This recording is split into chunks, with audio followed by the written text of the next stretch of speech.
Dans la sourate 18, l'épisode des gens de la caverne. Bon, on sait très bien que l'épisode des gens de la caverne, versets 9 à 26, est une variation sur une légende chrétienne plus ancienne, celle des 7 dormants d'Éphèse. Bon, on ne connaît pas le texte éventuel qui aurait servi de base au récit coranique. On voit d'ailleurs très bien que le Coran fait référence à l'existence de récits variés, divers et variés. Mais si on se fonde uniquement sur les textes qui nous racontent la légende, notamment les 2 homélies de Jacques de Sarroug au début du VIe siècle. Jacques de Sarroug, il y a 2 homélies de Jacques de Sarroug où il est question des 7 dormants. Si, comme l'a fait Griffith dans un article intéressant mais très discutable méthodologiquement, on se fonde uniquement sur le texte syriaque pour comprendre le texte coranique, on a tout de suite une énigme, à savoir que le texte syriaque parle d'un ange avec les jeunes gens de la caverne, avec les 7 dormants, alors que le Coran parle d'un chien à la place. Alors, comment est-on passé d'un ange à un chien? C'est absolument inintelligible. Pourquoi? La réponse, elle est très simple, donc il faut élargir la comparaison.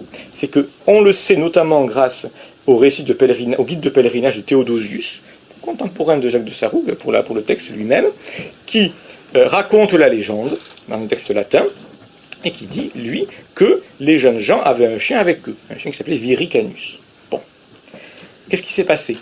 La bonne question, c'est pas comment passe-t-on de l'ange de Jacques de Sarroug au chien du Coran, c'est plutôt que Jacques de Sarroug exclut le chien de son homélie, parce que l'homélie de Jacques de Sarroug ainsi que a un objectif particulier, à savoir affirmer une conception anti-origéniste de la résurrection, donc résurrection des corps. Les chiens sont exclus de la résurrection des corps du point de vue de la dogmatique chrétienne, donc pas de chien, on remplace par un ange. Bon. C'est un chien berger, probablement.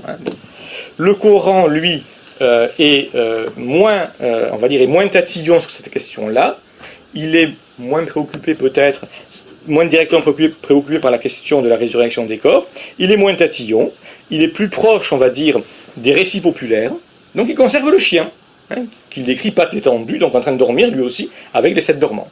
Donc si vous limitez, on va dire, la comparaison, uniquement à des textes écrits et pas, on va dire, aux légendes orales, vous avez un blocage absolument inexplicable. En revanche, si vous partez du principe de légendes orales, bon, là les choses sont beaucoup plus claires.